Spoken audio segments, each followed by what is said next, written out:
It's with great pleasure that I welcome back Dr. Shaan Patel, who's the CEO and founder of Prep Expert, the title sponsor of the College Admissions Process podcast. Shaan, you have a special message for the listeners? Hey, John, I just wanted to mention for all the parents and students who are listening to this great podcast, we have a really special offer only for listeners of the College Admissions Process podcast for Prep Expert.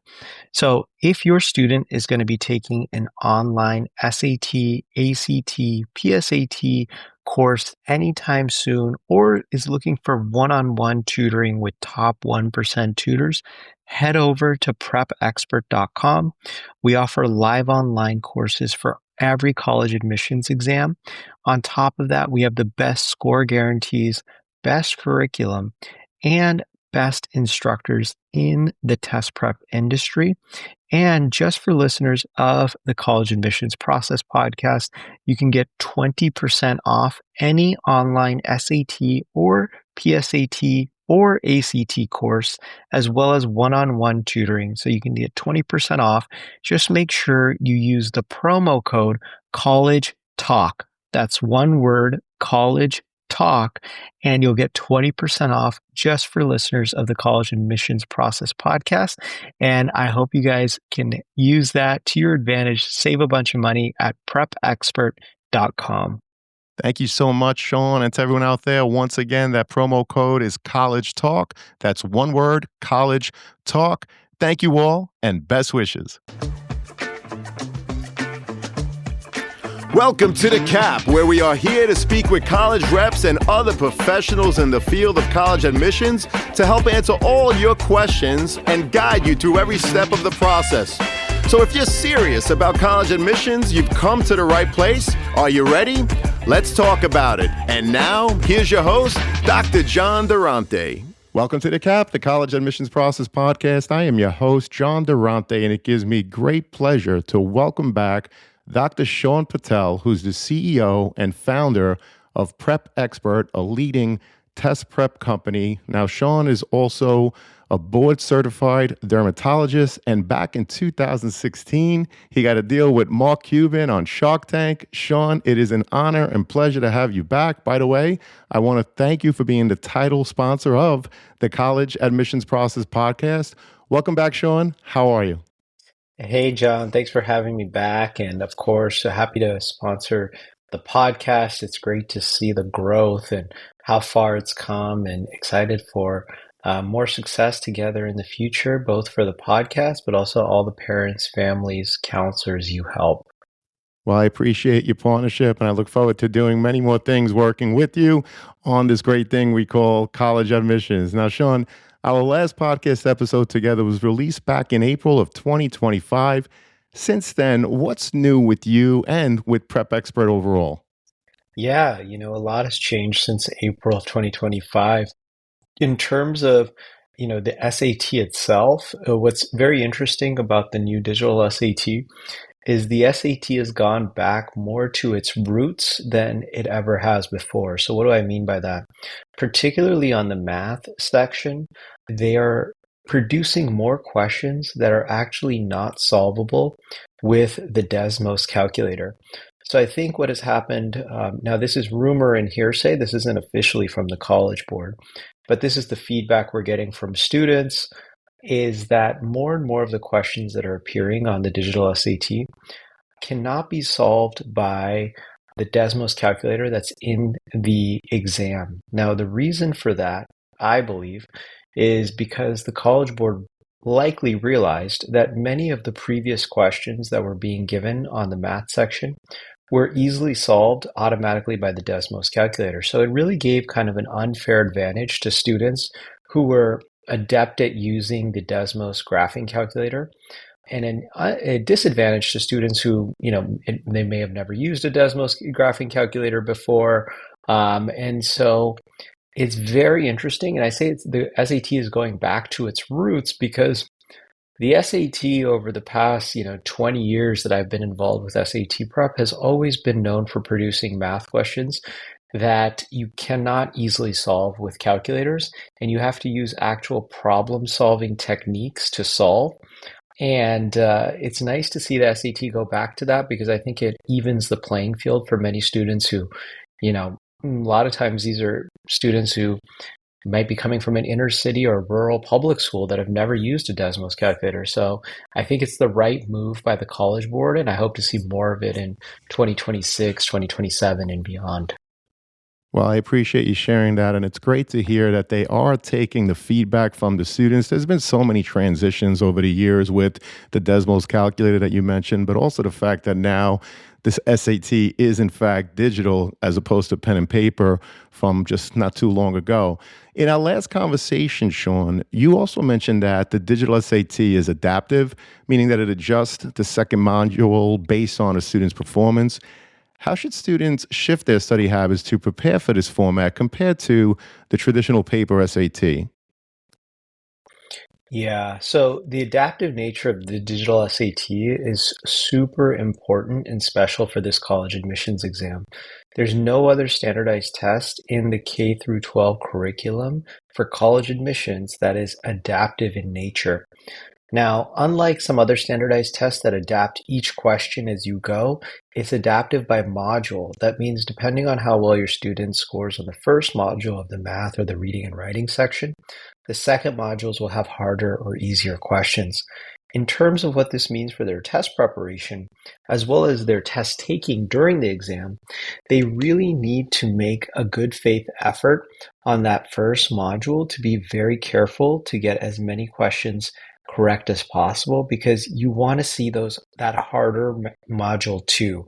And the reason you want to see the harder module 2 on the second section of the reading and writing as well as the math sections is it allows you to go for those higher scores, the 1500s, the 1600s, the 1450s, etc. And so, in terms of test preparation, you got to be really careful on the first module in order to make sure you're seeing that hard math module 2 or hard reading and writing module 2. And then in terms of on that second module, you really have to make sure you have your test stamina. You take that full 10-minute break in between in order to be able to just really ace that second section, because that's going to be where you have to pull out all the test prep strategies, pull out all the vocabulary for the reading and writing that you've been studying, everything. You have to leave it all on the floor. At the end of that math module 2 or that reading and writing module 2, you are going to feel like it's very difficult, and it's intended to be. But that doesn't mean you can't get a high score without the proper test preparation. Well, we appreciate those insights. And can you share, Sean, a high leverage strategy from Prep Expert that consistently helps students boost their standardized test scores? And I know that you're going to share plenty, but let's get right to it. What can you share with us now? Yeah, a really simple and general test taking technique, which is counterintuitive for the digital SAT, is to keep your pencil glued to the scratch paper. So, although this exam is digital, you don't want to fall into the trap that many students do, which is they just are glued to the computer screen. They're trying to solve questions using their computer mouse. That doesn't usually work for great problem solving. So what you want to do instead is on the math section, but even the reading and writing section, you want to be writing lots of things down. So what if it's an algebra question, write out the full algebra formula that you need. If it's a geometry question, write out the full diagram that you need. If it's a reading and writing question, write down A, B, C, and D and cross out the incorrect answer choices, or write down what you think is the correct answer before looking at the answer choices. The more you write on your scratch paper, the higher your score will go. And the reason that this works so well is because you get all of that information out of your working memory and onto paper. So you have more critical thinking ability. I can't stress enough, if you want an automatic boost to your score, just write more on the scratch paper during the exam, and I guarantee your student will score higher, especially if they are used to writing nothing or very little down during the exam. It's going to make a huge difference. Well, that's great advice. And during our last conversation, you described the kiss of death strategy for the writing section. Sean, can you explain that again? And are there similar quick elimination strategies for the math sections that students should know about? Yeah, so for the kiss of death strategy on the writing or the grammar section of the SAT, and this is actually also relevant for the PSAT and even ACT, there are certain words and phrases that always create passive voice constructions. Now, standardized tests prefer active voice constructions over passive voice constructions. So you want to avoid certain words and phrases. So the ones at Prep Expert that I've identified over the past 15 years that I've been in the industry are the word being, BEING, the phrase is why, as well as is because, there are, it is, and very. So, you could run that podcast back if you need to write those down again. But, there's a handful of words and phrases, like being is the most notable one, that automatically create passive voice constructions. And you want to cross those answer choices out. It's not going to be the correct answer on a standardized test. At least 99 out of 100 times, it's not going to be the right answer. There could be that one exception, of course. So you have to always use this strategy within the context of the question you're dealing with. But this is a really helpful strategy that helps many Prep Expert students eliminate answer choices as they're going through an SAT or an ACT or a PSAT more quickly. Similarly, for the math section, it's not as straightforward to have a quick elimination strategy because every math question is different. But one thing I will say is, especially on Math Module 2, the hard math section of the SAT, you're dealing with harder math questions, correct? And so generally, harder math questions are going to have answer choices that are a little bit, let's say, not as pretty or not as clean or a little bit uglier than maybe an easy math question.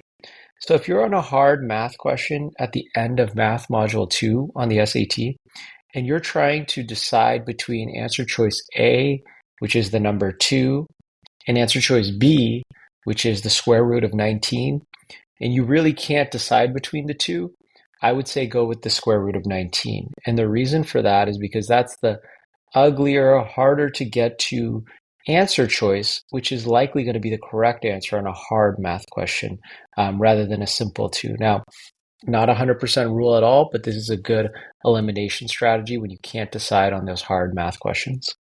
Well, we appreciate that insight in terms of the math questions, but also the passive voice on the English side of the test. And Shaan, with the new math content and calculator rules on the digital SAT, how does Prep Expert help students navigate tricky topics like Algebra 2 and probability questions? Yeah, great question. So, I was actually quite happy to hear that the College Board had eliminated a lot of easily solvable questions with Desmos recently. And the reason for that is because I thought that by including questions that are easily solvable by Desmos, you give an unfair advantage to students who are familiar with Desmos.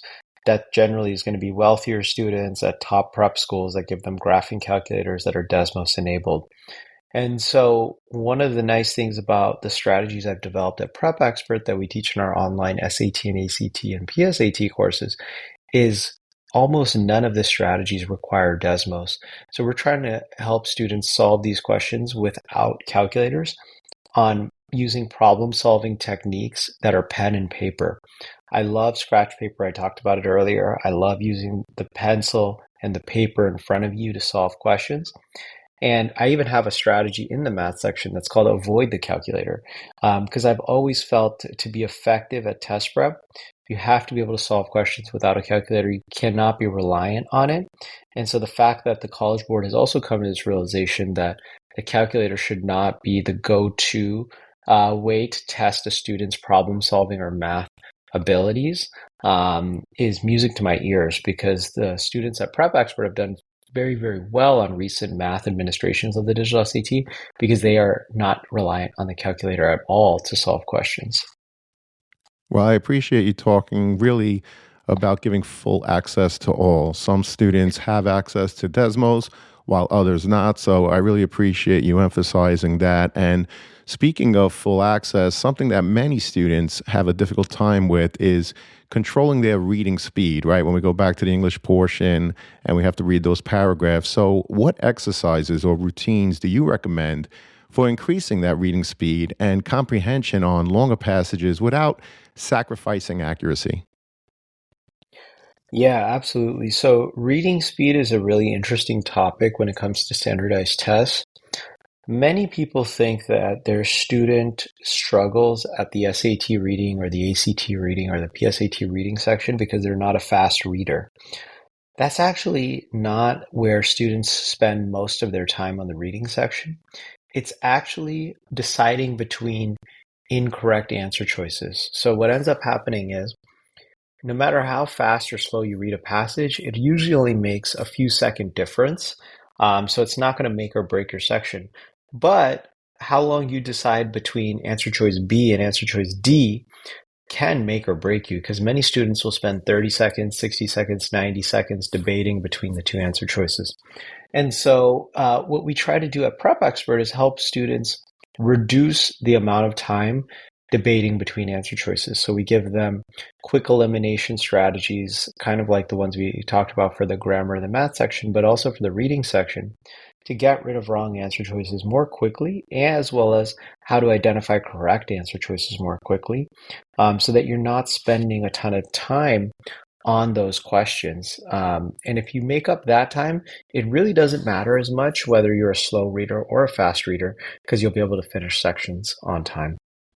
Well, we appreciate that. And another thing that many students and their families neglect is this thing, Sean, that we call the PSAT because they think that it is solely for practice purpose only. But how can strong early PSAT performance translate into scholarship opportunities, and what steps should students take to maximize this before 12th grade?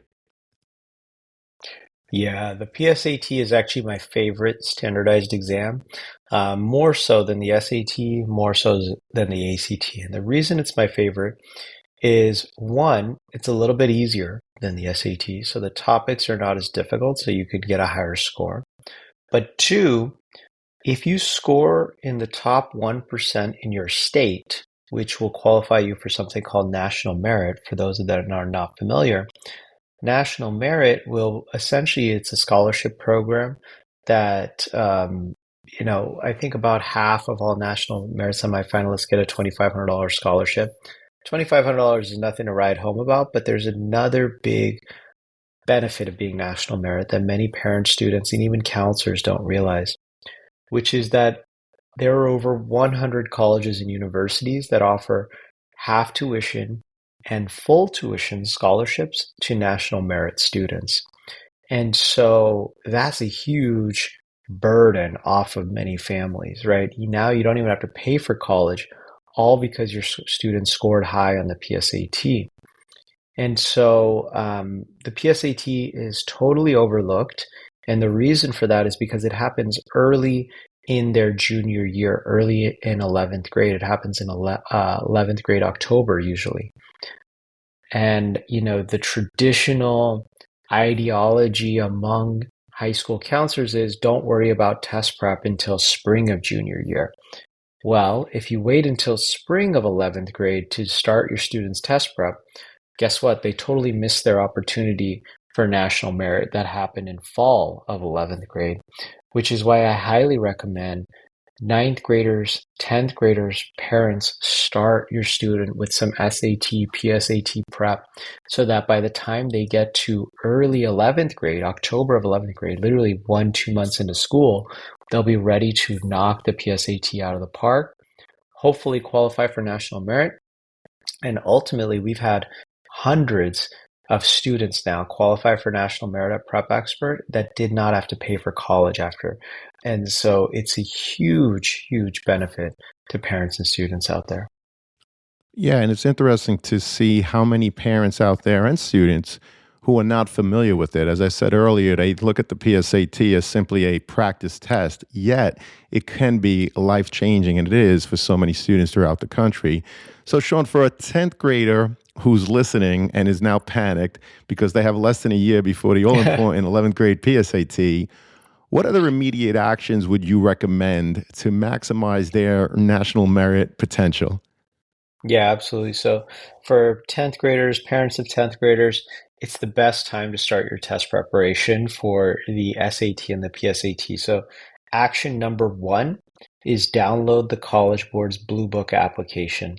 The Blue Book application is the official testing application that the College Board uses in order to administer the SAT and the PSAT. There's many practice SATs and even a couple practice PSATs in there so that your student can become familiar with how the um, test format works, how the testing application works, as well as the type of questions and content they're going to see. Step number two, of course, is to head over to prepexpert.com and sign up for a 4-week PSAT prep course.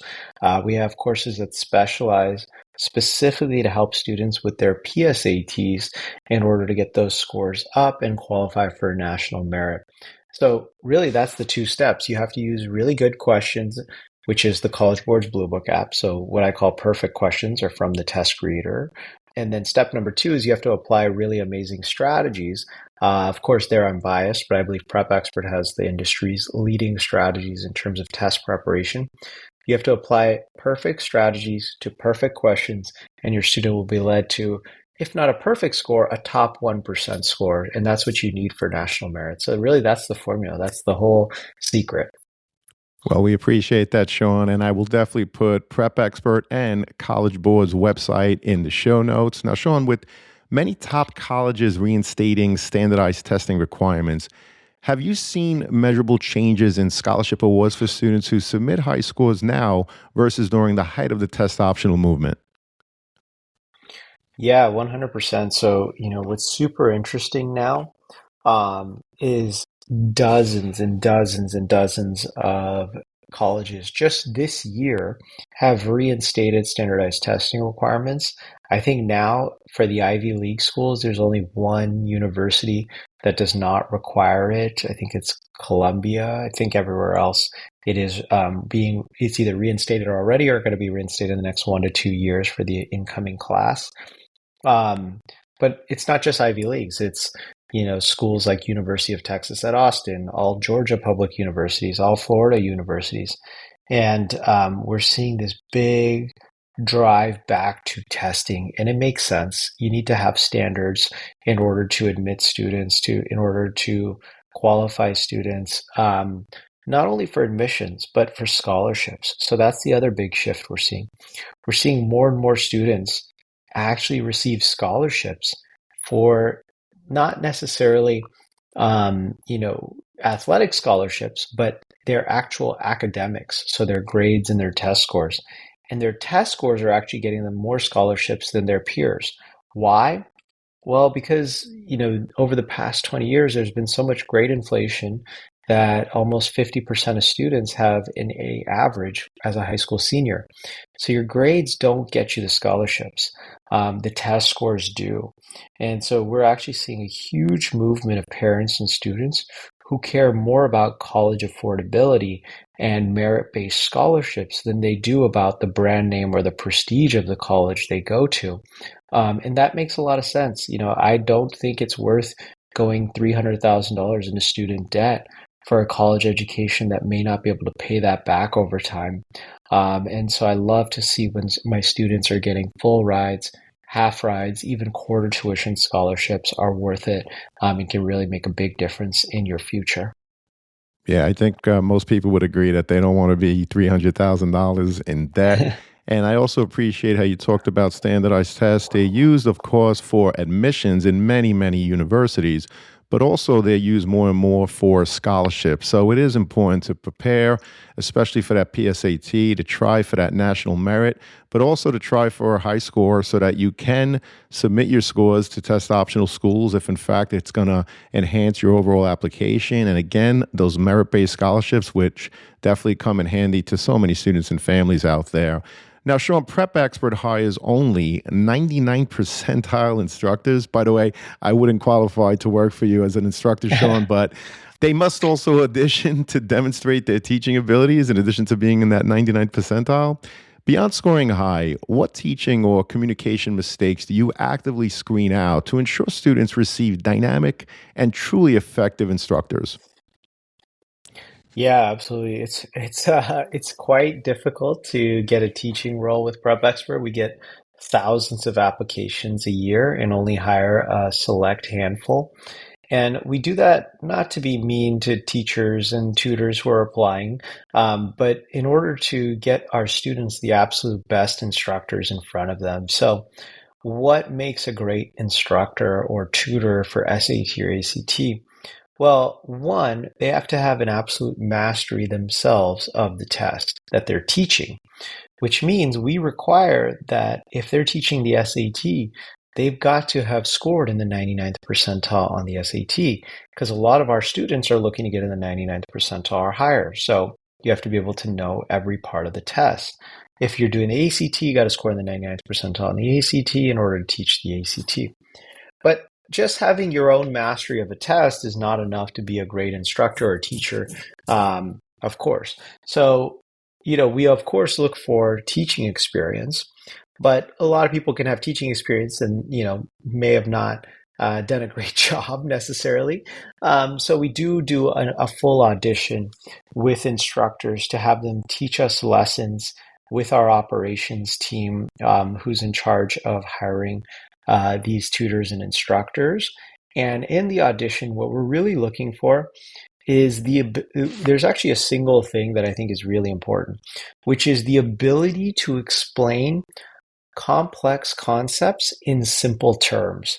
That is a very specific and difficult thing to do, which is taking something that is complicated, like the SAT, and making it very simple and easy to understand for students.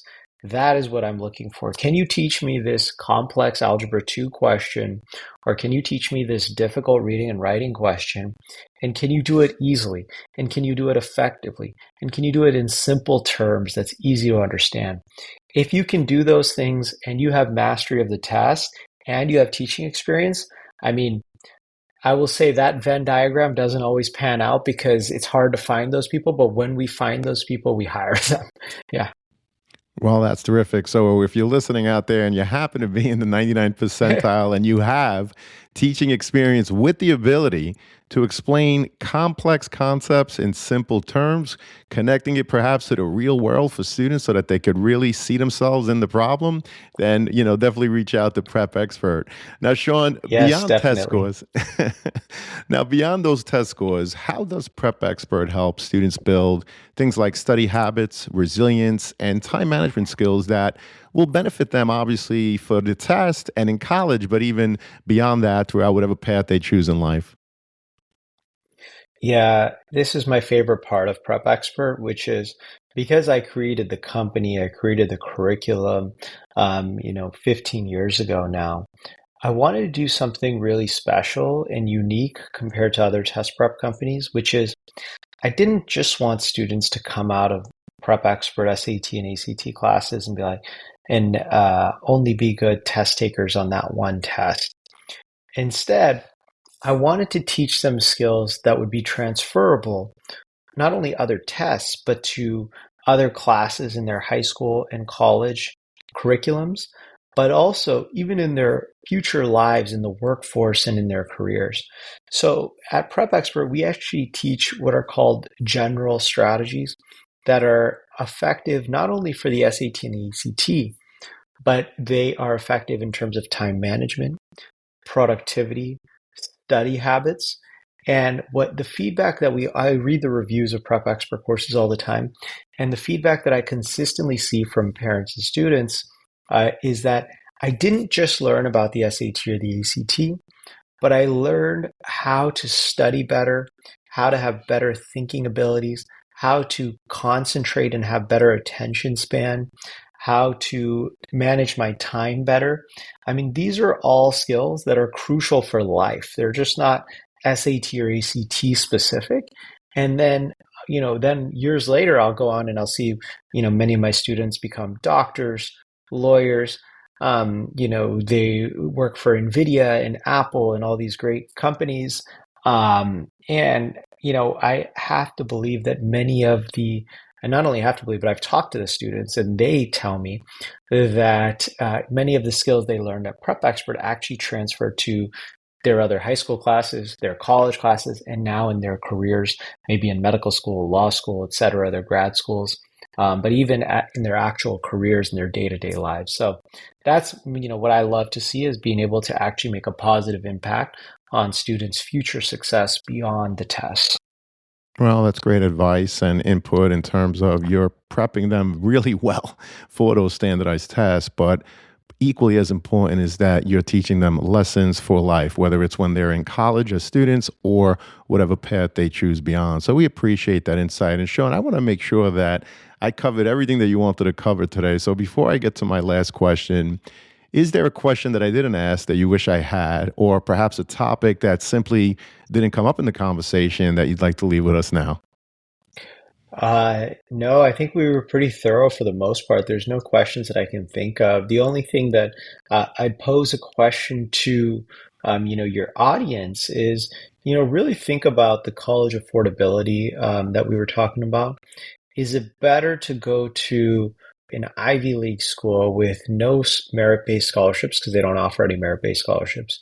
Or is it better to go to a great state school that offers you a full tuition or half tuition, scholarship? And what I'm seeing as a trend among parents and students is, 15 years ago when I started Prep Expert, everyone would have chosen the Ivy League.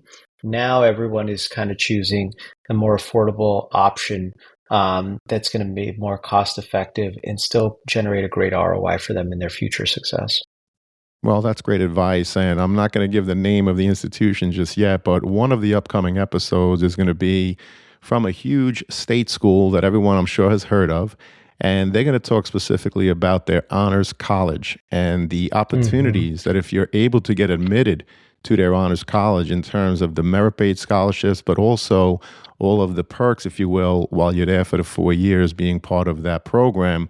And they're comparing it to many of the Ivies. So stay tuned for that episode to come out shortly. Sean, as I knew, this was an amazing conversation. I can't thank you enough for your time. Unfortunately, it does lead us to that last question, which is what is your top piece of advice for students and families getting ready for the college admissions process?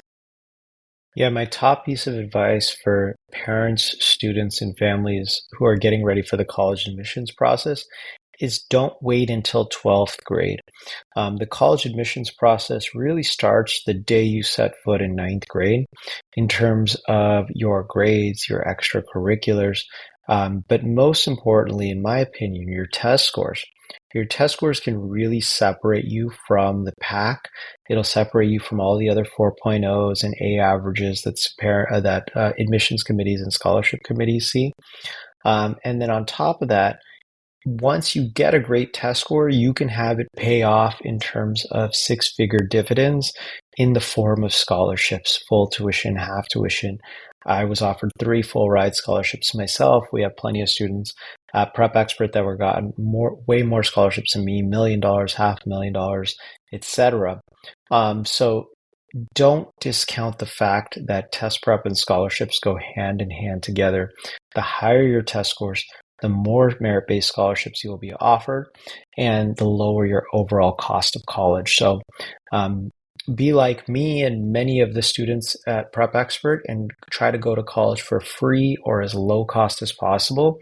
That way, there's no more debate about whether college is worth it. Of course, college is worth it if it costs $0. And so, there's absolutely a way to afford college through test scores and scholarships. So I really encourage all parents and students to take this seriously, beginning in ninth and 10th grade so that they can knock it out of the park when they're applying and taking those PSATs in 11th and 12th grade. Well, tremendous advice, Sean. And, we spoke a lot about test prep and the scholarships that you help students with.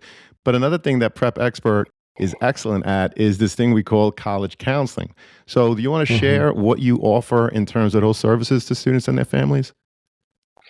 Yeah, absolutely. So we have an amazing admissions department at Prep Expert that works with parents, students, and families one on one on their college admissions applications. And I cannot even begin to describe the magic work that our admissions director, Akbar, and his team do in terms of being able to craft a student's application in the best light possible, whether it's your essays, activity lists, resumes, choosing which programs to apply to at which colleges, which scholarships are offered, etc. The number of emails I get regularly during early admissions cycles, during regular decision cycles of parents and students saying, "Oh my God, I could have never done this without you," is just incredible when they get into their dream college, whether that's Harvard, Stanford, Yale, or they get a full ride scholarship that's worth, a quarter million, 100,000, etc. The results speak for themselves. If you're interested in college counseling services, I cannot give a better recommendation than Akbar and his team at Prep Expert. And you can find out more about their services at prepexpert.com. Fantastic. And I've actually had Akbar do a presentation for my audience, and we also did some other presentations together. And I absolutely agree. He is a wealth of information and very calm, by the way. I've never seen him get perturbed. He's just so even keeled and wonderful to work with. So, Shaan, speaking of wonderful to work with, you're awesome. Your company is awesome. Thank you so much for your support as the title sponsor of the College Admissions Process podcast. I'm truly grateful and can't thank you enough for all your work today. Thank you so much, Shaan, and I look forward to having you back again soon. Of course, John, it's been a pleasure as always. Happy to support the podcast in any way we can, and looking forward to more growth for Prep Expert, for College Admissions Process Podcast, both together in 2026 and beyond. Thank you so much, Shaan. And to everyone out there, I really hope you enjoyed this conversation. Take care all, and best wishes. Thank you for joining us on this episode of The CAP, the College Admissions Process Podcast. We hope you enjoyed the show. If you did, please don't forget to tell a friend and follow us on Facebook, Instagram, Twitter, and wherever you listen to your podcasts. I am your host, John Durante, and I look forward to seeing you on the next episode of The CAP. Hey, podcast friends, if you've been enjoying the College Admissions Process Podcast, I'm excited to share my new book, Straight from the Admissions Office, Insider Strategies for College Applications. It's packed with insights and tips from over 250 podcast episodes with admissions professionals designed to make the college process less overwhelming. Whether you're a student, parent, or college counselor, it's a valuable resource for navigating the admissions process. By grabbing a copy, you're also helping to support the podcast. The links are in the show notes. Thank you, and best wishes to all with the college admissions process.